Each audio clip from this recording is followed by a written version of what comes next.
Hello everybody and welcome to Green Star Trading with me, Tom. All views, opinions and ideas expressed in this video are my own and do not constitute financial or trading advice in any way. Right then, for the next few minutes we are going to be taking a look at XRP. I know I did this last week, but I did say fair and square that if we saw some kind of move or something off of the low, then we would come back and have another look, and well, very much so. We have seen some pretty strong price action off of the low, so I figured it was only fair to come back and do a quick update. So if you haven't seen last week's video, go and watch it and you'll get a grasp of the overall count, so I don't have to go over all of that. So all we really want to focus on is what's happened since the low, really. I think is what people are interested in, and they want to have, you know, my take off of, off of how we've come up here. Are we bullish? Is this corrective? Have we bottomed? Try and answer those questions to the best of my ability. No certainties as always, just probabilities in Elliott way, but we'll do the best we can. A quick update then. The idea, as I mentioned in the previous video, is that we'd be building this gigantic extension. Although the prior waves of the primary and intermediate degree have been deeper in price action, they've been smaller in time, with this minor wave 1, 2, 3, 4, 5 into a 1, and what I've said is a double combination to hit, or double zigzag, sorry, because we didn't quite get a deep enough retracement for a flat, and therefore decided to count this as 3 rather than 5. Each of these have gotten longer in time, so this is quite a long corrective move relative to this, and this was longer than the primary, although each one in terms of depth is less than the prior. So it's a bit tricky really to try and gauge. And when I say depth of correction, I'm talking the overall price move. So if I were to measure it in percentage terms to where we bottomed, this one gave up 60%. I'm not talking about overall retracement. This one's a very deep one in terms of retracement, but in terms of overall price move, the prior one was like 73%. Okay, and if we come back to the one before that, which is the primary back here, then this one was you're measuring time, Thomas. You need to measure depth. Then this one was 78%. So this is a bit bigger than this, and this is bigger than this. But this is longer than this, and this is longer than this. And I've expressed before my concerns about that. I've said that there is some precedent for it, but it is still something that doesn't quite fit. But it's just what it is. And the idea was that we would come down, we'd have to bottom before these lows here, and then we'd have to get out of here in a hurry. Those were my exact words, and that's exactly what we've done. So for the meantime, this count is still valid, and we may well have bottomed here. And we have an impulsive count off of the low. It has not yet completed a 5-wave move, so we can't be anywhere near certain. We can have some confidence.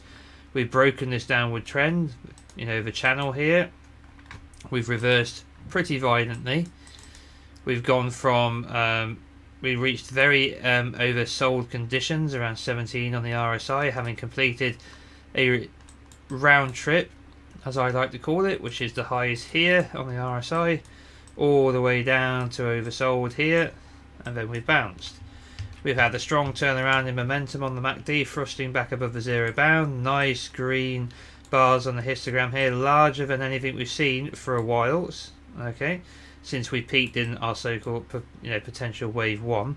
So momentum looking good, low looking pretty strong, moved back up into overbought, first overbought condition we've seen for a while.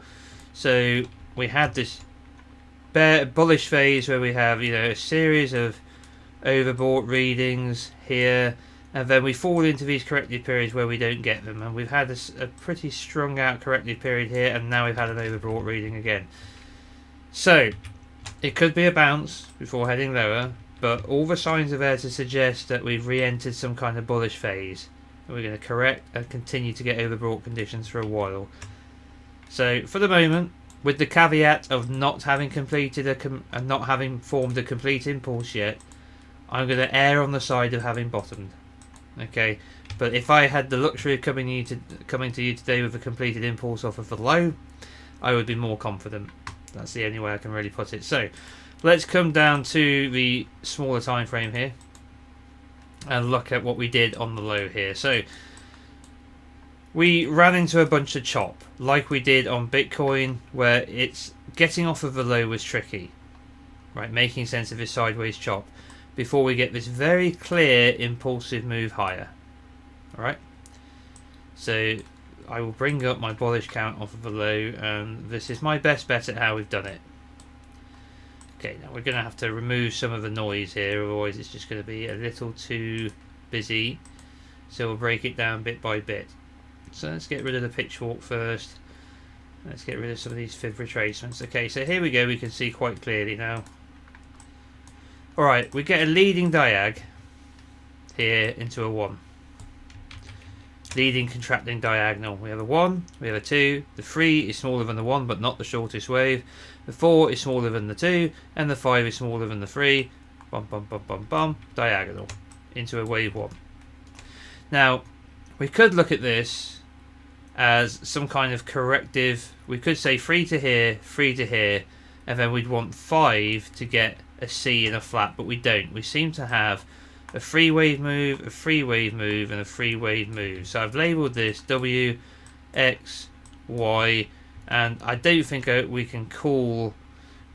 It depends how this one breaks down. This can break down as a zigzag in itself, right? So this can be a zigzag, and this here could be a zigzag.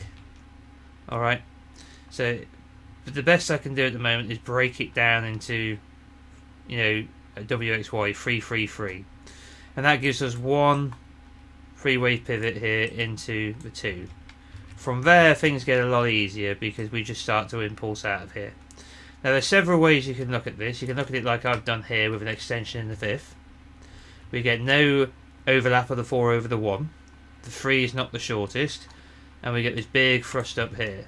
You could be more bullish. You could say 1, 2, 1, 2, 3, 4, and then whatever this will be, or maybe this is the 4 coming in, and then 3, 4, and then 5. So you get an extension in the 3rd wave, if you see what I mean.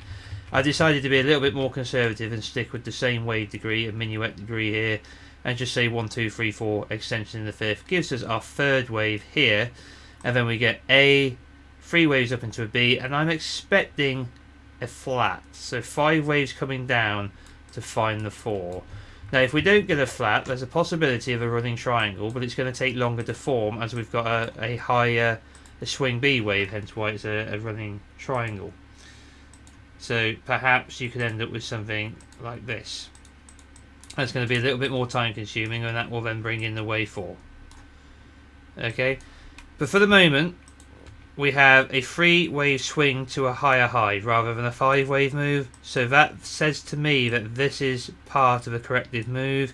This looks like 5 all day to me, like this little move. If I zoom in to the 5 minute, let's just open it up. This here looks like 5, right? So I think that's quite a simple 1, 2, and a zigzag in the 2. And now this is unfolding as 5 into a 1, 2 of a smaller degree to come down in a 3, 4, 3, 4, 5. And we'll get our 5 waves down like that. So that's how I'm looking at it at the moment. So let's just label this up. There's a bit minuet degree. What candidate do we want there for that? It's probably could be a triangle there, maybe 3, 4, and then that's 1, 2, 3, 4, 5. We don't have to be super picky here. We just want to get up to the top, and then I think ABC, ABC, working on a flat pattern. 1, 2, 3. I'm going to bring this down again. Down to all the way to micro degree now. Super small. And then we're getting a 1, 2, 3, 4, 5 out of here. 1, 2. This will come down, extend into a 3, 4, and a 5. That will give us our 4, and that will be completed 3, 4. And then we should have a 5th and final wave up to complete a 1. So that becomes a 5, and then we'll get our 1. Right, and then you'll get a proper retracement. 50 to 60, 1.8%, maybe more. Coming off of the lows, it's very often the case that the bears are still very much in charge, and therefore they're going to drive the price down as low as possible. So possible areas of stopping. Now I've got a base channel marked here, and this is taking our initial pivot here of our 1 and our 2, and you can see this confluence with this swing high here and the top of the 3 here where we get a trend line. So this is a likely place to come and test support. We don't have to come all the way back here, but due to the strength of the third wave and how quickly it's come up, that leaves the invalidation point for the wave 4 all the way back here at 0.63834. So the 4 can technically come all the way to here before it invalidates and breaks this level. Now if it does do that, then you know this is wrong and this was a corrected move and we're heading lower. Right, but we can start to lose faith in that before we get to this level. Okay, so let's have a look at what we extended in the third wave. So if I come down here to the 2 and extend this into the wave 3 fib setup, we're in log. Let's come off of log. Okay, so here's a really quite compelling little move here if I'm on this from a bullish perspective. The length of 1 projected from 2 gives us a 361.8% tick here to the tick for our wave 3. That's a wave 3 target. 1618, 2618, 3618. Your alternative point of view, if you want to get this to complete as 3 waves, is to think that you've gone A, B, C, and the C has come to 361.8%. That seems too much for a C. So 1, 2, 3 just seems to be the logical conclusion. Therefore, a deep 4 could be on the cards to try and retrace some of this strength here and to give up some of the price, and a expanding flat would do that quite nicely. Bring the price back down, shake things up a bit. So we hit a 3618 target, which is solid for a wave 3. What have we retraced from the 2? Right, haven't quite snagged the 38.2 yet, and we haven't made it to the 50. So we could come down and get a 50% retracement, something like this, find support here. It could take longer, depending on how long we take to get down here, right?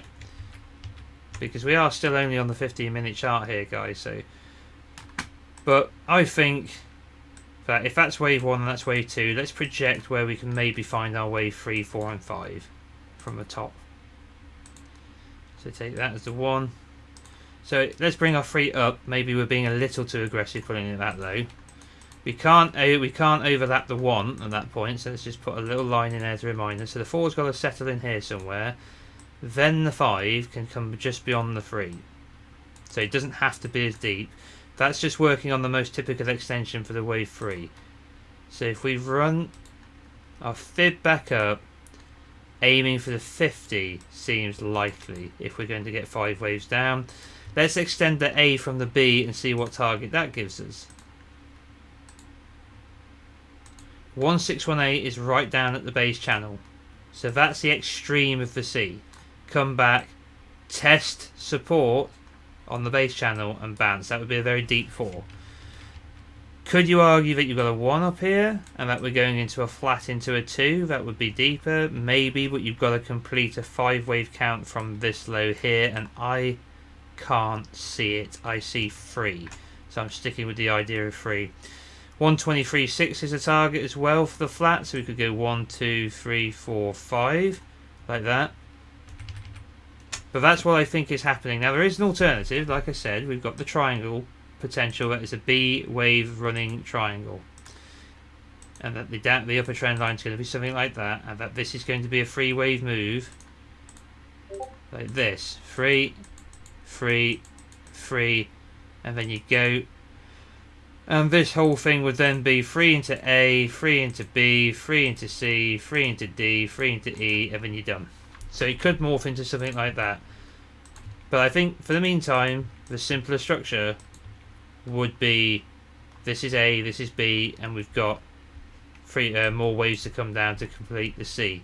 If we come back above all these levels here and we don't come down that low, we do something like this, then there's a possibility that this is another 5 into another 1, and this is an expanding flat into a 2, and we're actually racing off into a 3 of a 3, and the extension is more likely correct. That's very, very bullish at that point. So I don't know when you're going to be getting this video. Probably, what's the day today? It's Thursday for me today. I've got to get this edited, put together, give my patrons a taste of it for early access, and then I can have it out to YouTube. But it will probably still be processing by the time I give it early access. But once that's complete, I'll put it up on YouTube. So probably early tomorrow morning, early Friday. So if we do turn around and break to new highs, then maybe that is 5 waves up into here into 1, and that's A, B, C into 2, and we are more bullish. If we continue to break down 1, 2, 3, 4, 5, and I think in a flat pattern is more likely. Invalidations all the way back here, break that, it's game over for the bulls. We will make new lows, get beyond 50% in retracement if you've got to start getting more suspicious. But I find it very odd that you could have a C at 361.8%. That's extremely big. That screams free to me. Wave 3. 1, 2. Wave 3 target. 4, 5, 1. Big retracement in a 2. And that'll be the next shakeout. If we started a new bull market and we've bottomed, and for the moment I'm going to stick my neck out and say, unless these lows break and this count gets invalidated, I'm going to stick my neck out for the moment and say I think XRP has likely bottomed. Okay, and then will come the wave 1 eventually, and then wherever that is, let's take a conservative projection and say that's the 3, and we'll give it a deep 4. Okay, so what are we looking at? That's the 1, that's the 4, alright.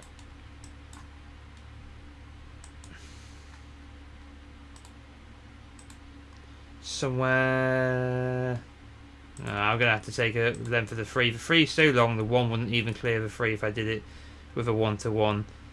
So if the 3 is extended, let's take the length of 3 projected from our deeper 4. See if we can clear a truncation. Not sure we will. That's the wrong one, you twerp. There we go. That's not bad. That's not bad. It's such a strong 3. We can still push up to here. There's your 1. Come down deeper, even all the way back to the base channel. A 5 on the 60. The golden ratio relationship of the length of 0 to 3. So 1 and 3 projected from 4 would give us somewhere around this price area here where I've already got labelled. That's probably why I've got it labelled. So depending on where you bottom in your 4, that target's going to get higher and higher, right? You see the yellow line? And eventually we're going to find that 5th, and we'll be able to measure this better once we've got a confirmed low, and that will be the 1. And then you are going to give up 50% of the market from there, or more, as you come down, probably to test the base channel again, who knows. Alright, and then you're going to get moving in the 3 of the 3, and then it's, according to the extension count that we spoke about at the start of the video, that I've covered in multiple previous videos, at that point you're into the 3 of a 3 of a 3 of a 3, and if that's correct, and it's an if that was correct, that is stupendously bullish in terms of where it could take price. So this could all break down. That's the first thing we've got to recognise. Here's our invalidation point, base channel. If the 4 gets too deep, smashes all of this, then it's game over. But if we do find a low and continue into a 5, that gives us a complete 5-wave structure, and at that point we can become even more bullish, I think. So could be part of a larger correction, but we'll cross that bridge when we come to it. Okay, so that's XRP. Is there anything else I wanted to cover before I go? I think the bullish low and the interpretation of it is the only real thing that matters right now. Yeah, this is the pitchfork I've placed, an original pitchfork in arithmetic off of this 1-2 pivot, and you can see that 3618 took us straight to the extreme outer bound of the pitchfork. We've come back to the golden ratio, back up, tested the outer bound, back up, tested the outer bound, back up, broke it. So now a hunt for the median line is the next magnet in this thing that wants to pull us towards it. So we're getting pulled towards this median line now. If we get past that, we're going to get pulled towards this 61.8 here. and then it's all about how that relates with our fib levels and fib extensions that we've spoken about. So that's where I'm going to leave the video, otherwise I'm just going to keep chatting. So to sum up, this count's still valid, and for as long as it's valid, I'm going to remain bullish, and for the moment say that XRP has bottomed. I know that's going to make some people go absolutely mental, and if this goes wrong it's going to be shit getting slung at me, but that's just life. You know, it could be right, it could be wrong. It looks good so far, so I'm going to say it looks good so far. Alright guys, if you're new to the channel and you like what you've seen, please subscribe, smash the like, hit the little bell notification icon to remain informed of future video releases. Feel free to leave us a comment in the comment section below. As always, huge thank you to my patrons. We have been absolutely inundated this month with new members. I've set up some new features on the Patreon, such as the Elliott Waves Problems channel. I've rounded up all of the videos of the Elliott Wave series and put them into a single playlist that people can now access if you're a paying patron. So it's easier for you to go through that series, plus all of the other educational content is still available. So if that sounds good to you and you're interested in joining the Patreon, there's a link in the description box below. Follow it, have a read of the tiers, see if there's anything you're interested in, and feel free to sign up. Also, if you're not following on Twitter yet, please do so, as I always post on Twitter when I put up a new YouTube video. Alright guys, take care of yourselves, and I'll be back with you with Bitcoin relatively soon. Take care. Bye bye.